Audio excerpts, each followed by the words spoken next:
Lives of the prophets, let's learn from them. Let's learn from them. Lives of the prophets, lives of the prophets, lives of the prophets, lives of the prophets, lives of the prophets.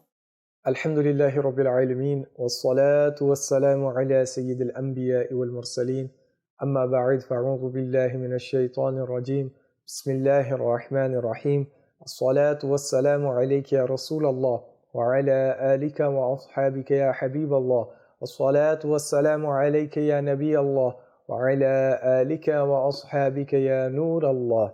There are many virtues and blessings of reciting salutations upon the Prophet sallallahu alaihi wasallam. There was once a man, he passed away and he was seen in a dream, and they said to him, مَا فَعَلَ اللَّهُ بِكَ? How did Allah subhanahu wa ta'ala treat you? And that person replied that Allah subhanahu wa ta'ala had forgiven me. And the people in the dream asked him, what was the cause for your salvation? What was the reason that you were forgiven? And he replied, I used to write a hadith, and at every single time when I would write the name of the Prophet sallallahu alaihi wasallam, I would add a durood. And due to the abundance of durood that I wrote, Allah subhanahu wa ta'ala had forgiven me. Subhanallah Azza wa Jal. Whether you say the name of the Prophet sallallahu alaihi wasallam, whether you write his blessed name down, whether you teach it to somebody else, all of these scenarios, there is great and immense reward which is written for you. So we should try to make a habit of reciting as much salutations as we can. Sallu ala al-Habib sallallahu ta'ala ala Muhammad sallallahu alayhi wasallam. Welcome back to the program, The Lives of the Prophets, the life of the Anbiya alayhim salatu wassalam, in which we discuss the blessed lives and the biographies of the Prophets alayhim salam, and we take Madani pearls from it to motivate us, and we take pearls of warning to stop ourselves from committing the certain sins which people in the past committed.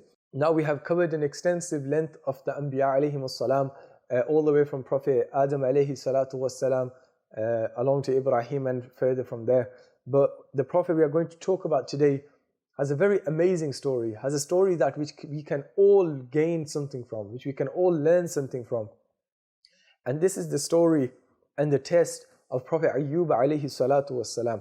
Prophet Ayyub alayhi salatu wassalam has been mentioned in the glorious Quran on 4 occasions. The illness, his recovery from it, and the incident regarding his blessed wife, which we will learn about as well. These are some of the things that which have been mentioned in relation to Sayyidina Ayyub alayhi salatu wassalam. Now, as we previously mentioned that from Sayyidina Ibrahim alayhi salam all the way until the Prophet sallallahu alayhi wasallam, any prophet that will come will be from the children of Ibrahim alayhi salam. So similarly, the lineage of Ayyub alayhi salatu wassalam, the progeny of Ayyub alayhi salatu wassalam, if we look up, it goes and links to Prophet Ibrahim alayhi salam. And from there, it goes to Prophet sallallahu alaihi wasallam as well. The physical description of Prophet Ayyub alayhi salatu wasalam has been mentioned that the hair of Prophet Ayyub alayhi salatu wasalam was curly. His eyes were wide and beautiful. Likewise, he had a beautiful countenance. He had a long neck. He had a broad chest with strong shins and wrist. And he was of tall structure. This is the description of the Prophet of Allah alayhi salatu wasalam, that he was so handsome and beautiful and he was so majestic. The scholars of Quran and the historians mention that Sayyidina Ayyub alayhi salam possessed every single type of wealth. What are the types of wealth? The first type of wealth a person gains is the abundance of offsprings. And Sayyidina Ayyub alayhi salatu wasalam had a lot of servants, he used to have a lot of maid servants, he used to have a lot of cattle, he used to have a lot of other animals, he used to have a lot of land as well. These were the riches and wealth which was granted to Sayyidina Ayyub alayhi salatu wasalam. And Sayyidina Ayyub alayhi salatu wasalam possessed fine qualities. For instance, he remained extremely patient due to the difficulties which came upon him, about which we will listen to shortly inshallah. He was a very pious person and very frequently turned to Allah subhanahu wa ta'ala. Allah subhanahu wa ta'ala says in the Quran, Bismillahir Rahmanir Rahim, translation from Kanzul Iman, we indeed found him patient. What an excellent bondsman. He is indeed ever repenting towards us. Subhanallah. Allama Abu Bakr Ahmad Ali, otherwise famously known as Al-Katib al-Baghdadi, rahmatullah alayhi, writes, he says, Prophet Ayyub alayhi salatu wassalam was merciful towards the destitute, that if a person who was poor, if a person who did not possess a lot of wealth, he came into the court of Prophet Ayyub alayhi salam, Prophet Ayyub alayhi salatu wasalam would give him a lot of things. Similarly, if orphans came to him or if widows came to him, and like this, if guests came to him, he was very mindful of every single individual that came to him, and he helped them in all the means that were possible for him to do. Prophet Ayyub alayhi salatu wasalam was granted guidance, virtue and excellence over all his contemporaries. Moreover, he alayhi salam was considered to be amongst the pious, selected for prophethood and given direction towards the right path of Allah subhanahu wa ta'ala. Now what happened with Sayyidina Ayyub alayhi salatu wasalam was he had an abundance of children. He had an abundance of cattle. He had an abundance of servants. He had an abundance of land. But slowly, Allah subhanahu wa ta'ala first caused his children to die. A wall fell which caused the children of Ayyub alayhi salatu wasalam to pass away. But he was grateful for Allah ta'ala. He was sabir. He did not complain. He was happy with the will of Allah subhanahu wa ta'ala. Then what happens is his stock, his cattle, they slowly start to die. And even at this point, he is happy with the will of Allah subhanahu wa ta'ala.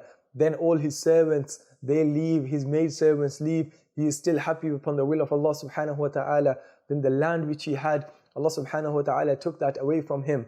And a person, he is able to bear all of these difficulties. But that one difficulty a person finds very hard to bear is when his health is affected. And what happened with Sayyidina Ayyub alayhi salatu wasalam, he was tested with blisters and wounds which appeared over his blessed body. Everyone left him in this state except his noble wife Rahma radiyallahu anha, and she continued to serve him. This also goes to show us the importance of having a good spouse and the importance of having a spouse who prioritizes Allah subhanahu wa ta'ala, who prioritizes deen, who understands the rights of the husband. In the same way, the husband must also value and respect the rights of the wife as well. So when everything was left from him and everything was taken away from him, and Allah subhanahu wa ta'ala decided to test Sayyidina Ayyub alayhi salam, the only individual that remained with him was his blessed wife Rahma.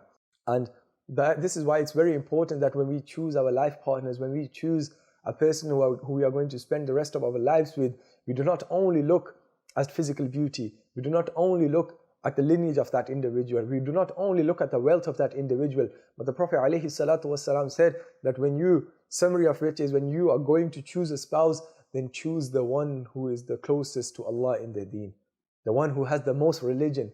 Why? Because when a person has deen in their life, when a person has Allah in their life, then no difficulty is too big, no trial is too big, because you both have the mindset that the same Lord that is testing us right now, He is the same Lord that is going to take us out of this tribulation as well. So we should always have hope in the mercy of Allah subhanahu wa ta'ala, and we should never despair, we should never lose hope in the mercy of Allah, because Allah subhanahu wa ta'ala did not test Ayyub alayhi salatu wasalam because he na'udhu billah committed a sin and it was a punishment. Astaghfirullah, like we talked about in the first episode, that the Anbiya are ma'soom. They do not have the ability to commit a sin. So it totally goes out of question that a person might think that Ayyub alayhi salatu wasalam was punished due to his sin. Astaghfirullah, he had not committed any sin at all. But the scholars have written that the reason Allah subhanahu wa ta'ala tested Ayyub alayhi salam was in fact to elevate his rank. Sometimes Allah subhanahu wa ta'ala has a certain rank for an individual, has a certain place designated for an individual, but that man, he is unable to reach that level due to his good deeds. He might not have the lifespan to be able to do so many good deeds that he will reach that station. So Allah subhanahu wa ta'ala tests him. And when those who are tested, they have sabr, they remain patient, they turn back to Allah, they are the successful one in the test. And if there is somebody else who is put in a test and they complain, they go around telling people unnecessarily, then the blessings and the bounty which was going to be given upon that sabr will no longer be given to you. Ask yourself, if something bad has happened to you, what is the point for you to go around telling people? If that person is able to help you, then by all means go tell him. But if that person, you're only telling him for gossip, or you're only telling him to have a chit chat with him, there is no real purpose behind you telling him, then you are wasting your reward. But rather speak to Allah, speak to your Rabb, speak to your Lord, tell your problems to Him, tell your difficulties to Him. There is no problem which is too big for Allah to solve. There is no trial which is too big for Allah to turn. Allah subhanahu wa ta'ala Allahu Akbar. Allah is the greatest. There is nothing greater than Allah subhanahu wa ta'ala. So whatever problems or trials or tribulations an individual might be going through, remember, they're not bigger than the mercy of Allah subhanahu wa ta'ala. They're not bigger than the wisdom and the kingdom of Allah subhanahu wa ta'ala. So whatever problem, whatever trial, whatever tribulation you have, firstly, you have to have sabr. You have to be patient. You have to remain patient upon it. You must not complain to anybody about it. And secondly, do not leave Allah subhanahu wa ta'ala, regardless of how you are or you feel like everybody's left you. As long as Allah subhanahu wa ta'ala is with you, you have not lost anything. The scholars say, what benefit is going to come to a person who has gained everything, but along the way he has lost Allah? And what loss has come to an individual who has lost everything, but has gained Allah on the way? Subhanallah, Allah subhanahu wa ta'ala, when He is on an individual side, when the mercy of Allah subhanahu wa ta'ala is with an individual, then Allah subhanahu wa ta'ala will evidently and in the end give that person the peace and tranquility of the heart. And this is something that we see in the story of Sayyidina Ayyub alayhi salatu wassalam, that after very long years, when he remained patient, Allah subhanahu wa ta'ala told him that he should strike the ground and a spring would appear, and he should wash himself in that. And then he should walk another 40 steps and he should strike the ground again and water will emerge and he should drink that water.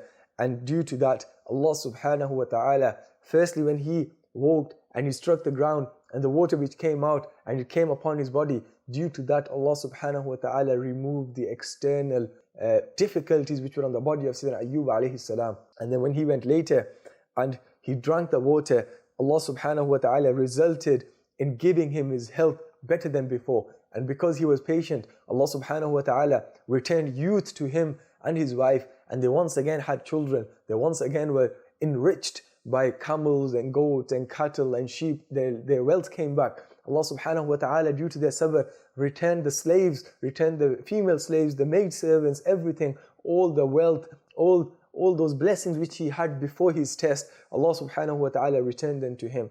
And he was once again happy with the mercy of Allah subhanahu wa ta'ala. The story of Sayyidina Ayyub alayhi salam, and it is a story from which we can learn a lot of lessons. We can learn that a man, a prophet of Allah, firstly was tested with his offspring. Some people get tested by the offspring, but this is the only trial which comes to them. Some people, they lose their wealth, but that is the only trial and tribulation which comes to them. Some people's health deteriorates, but that is the only trial and tribulation which comes to them. But in the case of Sayyidina Ayyub, he lost his offspring, he lost his business, his wealth, he lost his servants, he lost his health, he lost everything, all at once. Now think about the mental state of this Prophet alayhi salam. Think about the level of trust and tawakkul and sabr he had, that all of these trials and tribulations did not even for a moment hinder with his mindset. One of the very most common problems we face today is people who have mental health issues. And obviously you should go to experts in relation to this, but as a Muslim you should also turn to Allah subhanahu wa ta'ala. There is no one other than Allah who can give you shifa. Turn to the Quran. The Quran is healing us. The Quran is shifa. It heals people. So return back to your sources, return back to your originality, return back to the Quran. These prophets alayhi salatu wassalam went through extreme difficulties, but because they were steadfast, but because they knew the promises of Allah. Allah subhanahu wa ta'ala is with those who are patient. You might be going through a certain difficulty, you might be going through a certain problem, but if you hold firmly upon the cloth of sabr, Allah subhanahu wa ta'ala will not waste your reward. Allah subhanahu wa ta'ala will grant you better than before. May Allah subhanahu wa ta'ala grant us a portion from the sabr of Ayyub alayhi salam. May Allah ta'ala return our lost bounties to us like He returned them to Sayyidina Ayyub alayhi salatu wassalam. May Allah subhanahu wa ta'ala make us of those who have sabr and never leave sabr in times of difficulties. May Allah subhanahu wa ta'ala keep us learning the lives of the prophets and taking lessons from them. May Allah subhanahu wa ta'ala forgive any mistakes that have been made. Ameen. بجاه النبي الأمين وصلى الله عليه وسلم صلوا على الحبيب صلى الله تعالى على محمد صلى الله عليه وسلم. Lives of the prophets, let's learn from them, let's learn from them. Lives of the prophets, lives of the prophets, lives of the prophets, lives of the prophets, lives of the